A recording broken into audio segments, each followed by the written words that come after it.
Hello dear friends, स्वागत है आपका अपने यूट्यूब चैनल SD एजुकेशन पर। आज है 22 सितंबर 2024 और हम बात करने वाले हैं रेगुलर की तरह आज के most important current affairs question के बारे में।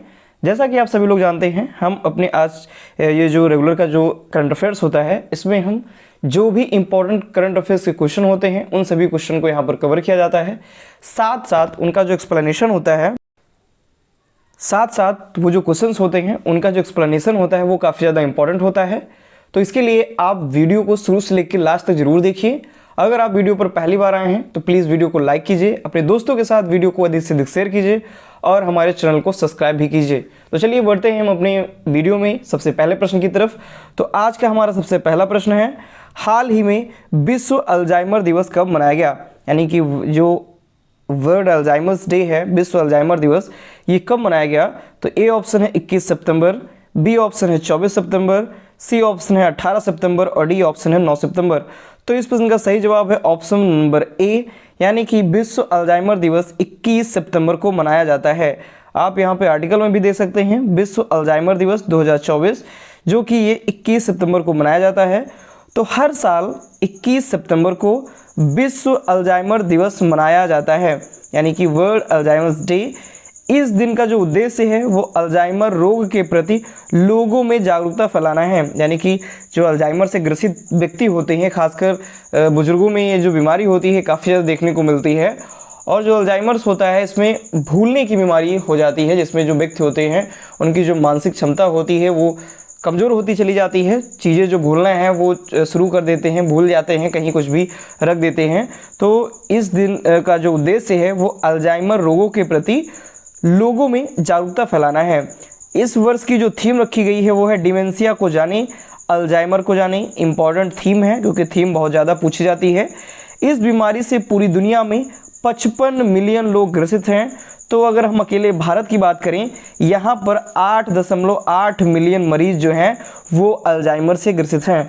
यानी कि पूरी वर्ल्ड में बात की जाए तो 55 मिलियन लोग हैं ग्रसित इस बीमारी से, और अकेले भारत में 8.8 मिलियन अल्जाइमर से ग्रसित लोग हैं। आगे अगर हम बात करें तो इस बीमारी के लक्षणों के बारे में अगर हम बात करें तो रोज़मर्रा के कामकाज व्यक्ति भूल जाता है, यानी कि भूलना जो है वो शुरू हो जाता है। खासकर सबसे ज़्यादा इसमें भूलना ही होता है। यादाश्त तेज़ी से कमज़ोर होने लगती है, यानी कि जो मेमोरी होती है, जो यादाश्त होती है वो कमज़ोर होने लगती है। अचानक नींद में कमी आ जाती है, यानी कि जो व्यक्ति होते हैं वो कम सोते हैं, नींद उनको कम आती है। एक ही बात को मरीज बार बार दोहराता है, यानी कि जो एक ही बात है उसको रिपीट करने लगता है बार बार।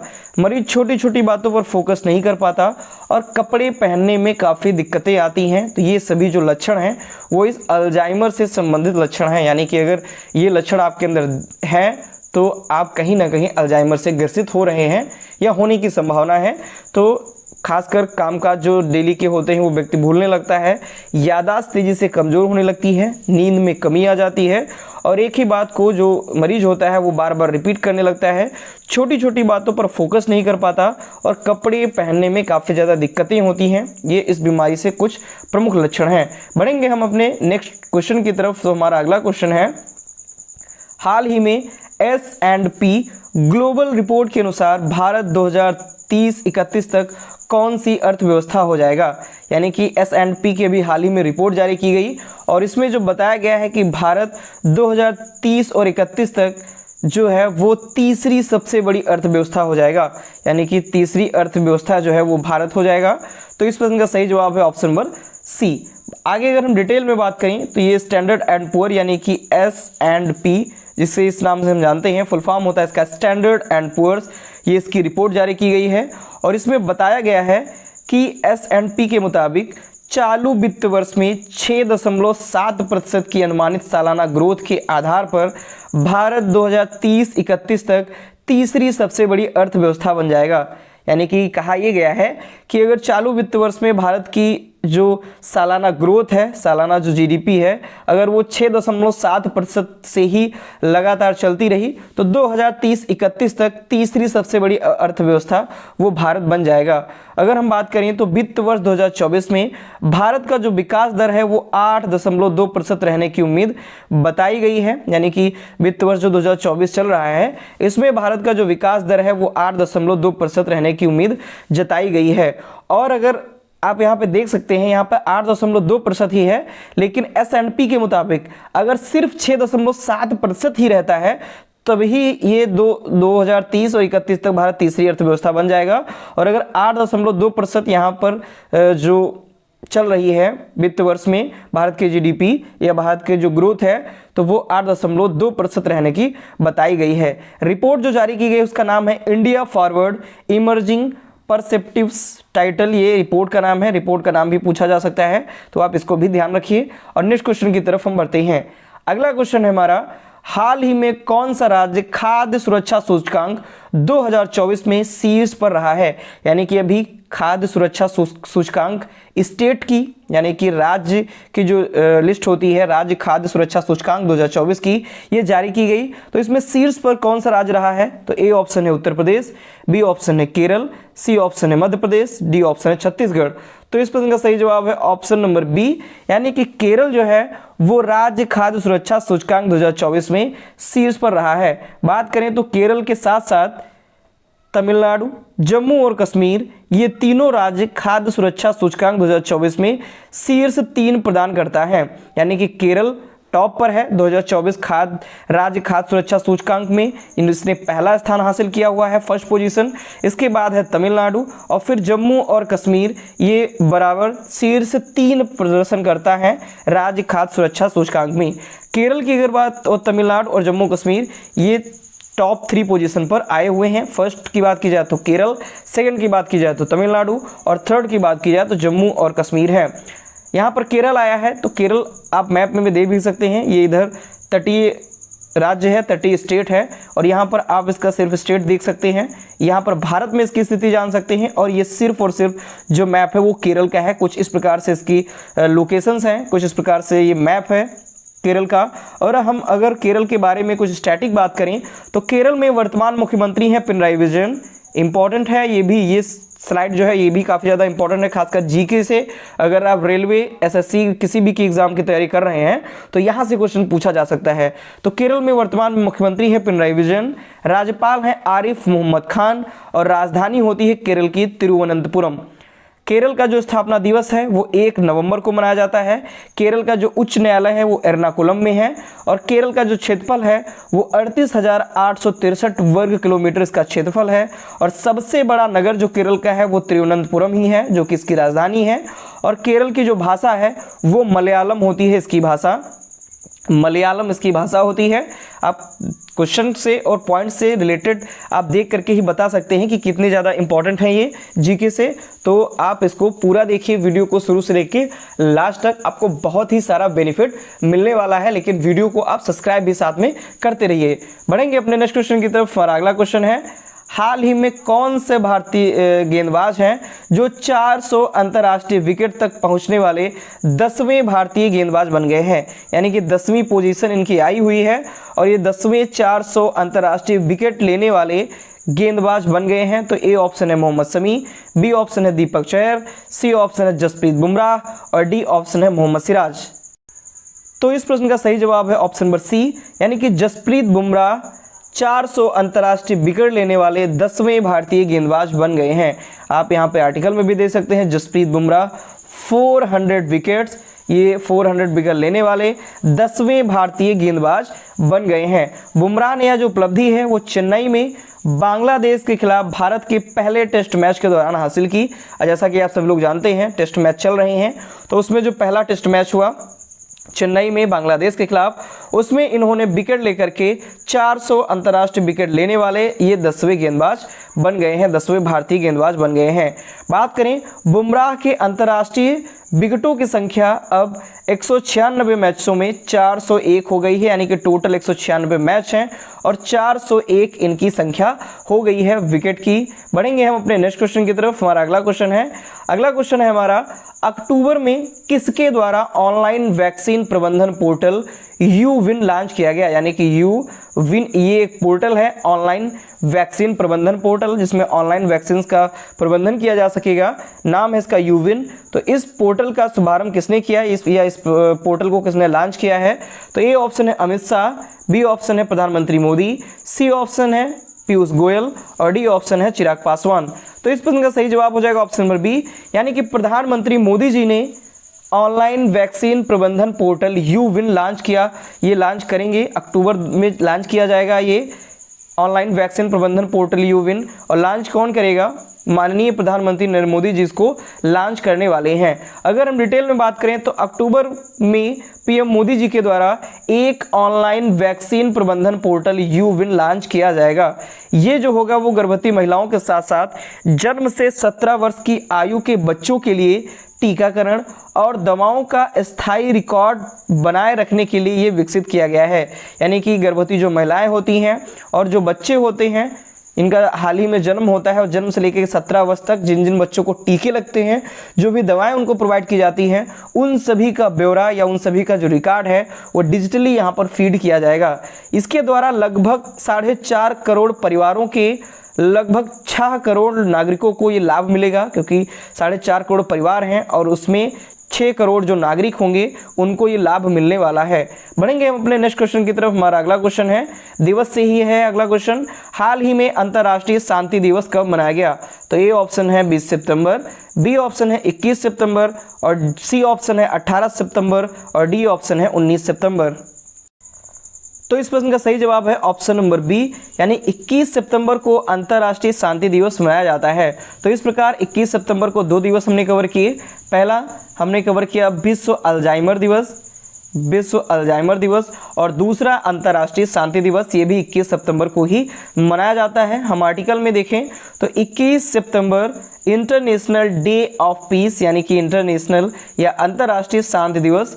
तो 21 सितंबर को अंतर्राष्ट्रीय शांति दिवस मनाया जाता है। इस वर्ष की जो थीम रखी गई है वह है शांति की संस्कृति का विकास करना। इंपॉर्टेंट थीम है शांति की संस्कृति का विकास करना। यह जो दिवस है यह सभी देशों और लोगों के बीच शांति के आदर्शों को मजबूत करने के लिए मनाया जाता है। यानी कि यह जो दिवस है वो एक देश से दूसरे देश तथा लोगों के बीच में शांति कैसे स्थापित की जा सके, कैसे शांति बनी रहे, आदर्शों को मजबूत कैसे किया जाए, इसके लिए यह जो दिवस है वह मनाया जाता है। अंतर्राष्ट्रीय शांति दिवस की जो शुरुआत हुई थी, इसके मनाने की जो शुरुआत हुई थी वह 1981 में की गई थी और तब से यह प्रत्येक वर्ष 21 सितंबर को मनाया जाता है। नेक्स्ट क्वेश्चन की तरफ बढ़ते हैं। हमारा अगला प्रश्न है, हाल ही में एनसीबी के नए महानिदेशक कौन बनाए गए? तो ए ऑप्शन है मनोज कुमार, बी ऑप्शन है अजय सिंह, सी ऑप्शन है अनुराग गर्ग और डी ऑप्शन है अनिल चौहान।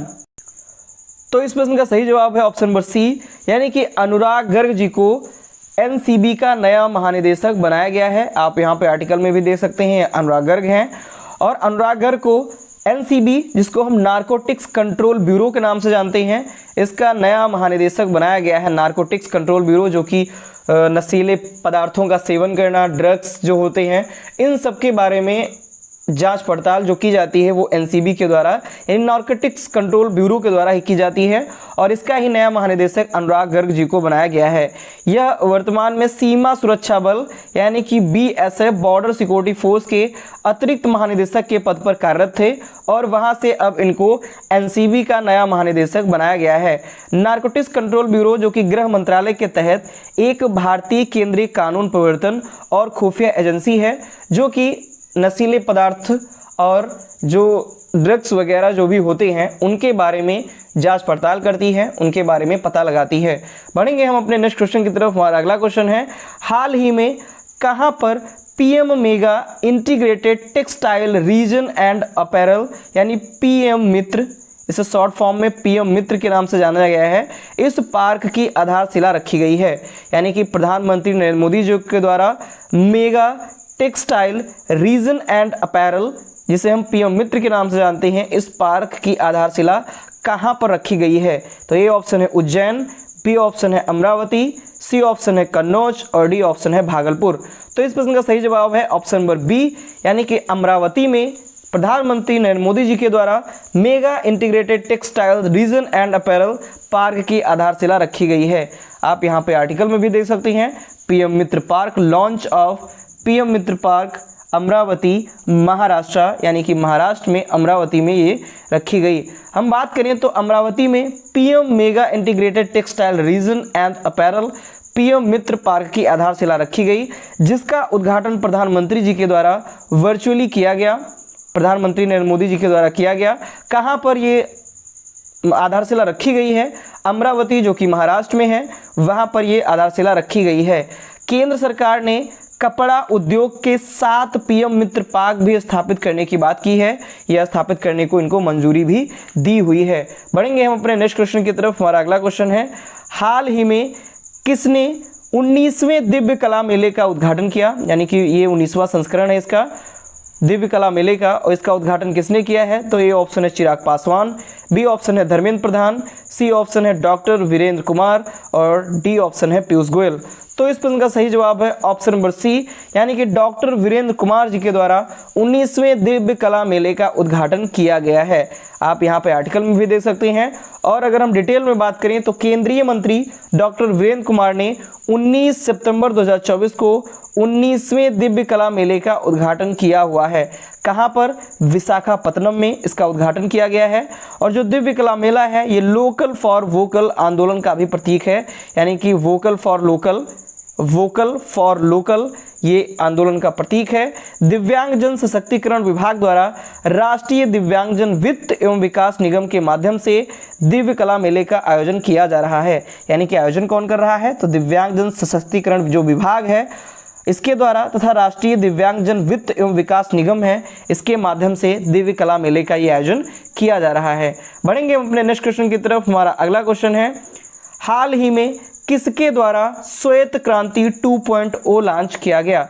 यानी कि श्वेत क्रांति 2.0 लॉन्च किया गया है। जैसा कि सभी लोग जानते हैं, श्वेत क्रांति जो किसके लिए थी? दुग्ध क्रांति के नाम से जानी जाती है। दुग्ध क्रांति जो थी वो श्वेत क्रांति थी।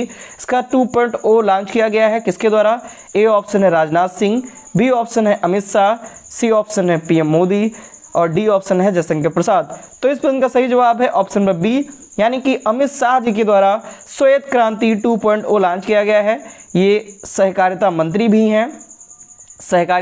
भी हैं, इसीलिए इनके द्वारा श्वेत क्रांति 2.0 लॉन्च किया गया है। आप आर्टिकल में भी देख सकते हैं श्वेत क्रांति 2.0। और हम डिटेल में बात करें तो केंद्रीय गृह एवं सहकारिता मंत्री अमित शाह जी के द्वारा श्वेत क्रांति 2.0 लॉन्च किया गया है। जो श्वेत क्रांति 2.0 है ये महिलाओं को सशक्त बनाने तथा कुपोषण के खिलाफ लड़ाई को मजबूत करने में केंद्रित होगी, यानी कि जो महिलाएं हैं उनको सशक्त बनाया जा सके तथा जो कुपोषण जैसी जो समस्याएं हैं उनके खिलाफ लड़ाई लड़ी जा सके और मजबूत किया जा सके। बात करें तो राष्ट्रीय डेयरी विकास बोर्ड इसके अपने संसाधनों से इस पहल को वित्त पोषित करेगा, यानी कि जो राष्ट्रीय डेयरी विकास बोर्ड है ये अपने संसाधनों के द्वारा ये जो पहल श्वेत क्रांति 2.0 जारी की गई है इससे ये वित्त पोषित करेगा, यानी कि इसका जो कार्यभार है वो ये देखेगा। तो ये थे आज के हमारे मोस्ट इंपॉर्टेंट करंट अफेयर्स के क्वेश्चन। आशा करता हूँ आपको ये क्वेश्चंस पसंद आए होंगे, मेरे द्वारा जो दी गई डिटेल्स हैं वो पसंद आई होगी। तो अगर आपको वीडियो और डिटेल्स पसंद आती है, क्वेश्चन आपको पसंद आते हैं तो प्लीज़ वीडियो को लाइक करें, अपने दोस्तों के साथ वीडियो को अधिक से अधिक शेयर करें और हमारे चैनल को सब्सक्राइब भी करें। धन्यवाद।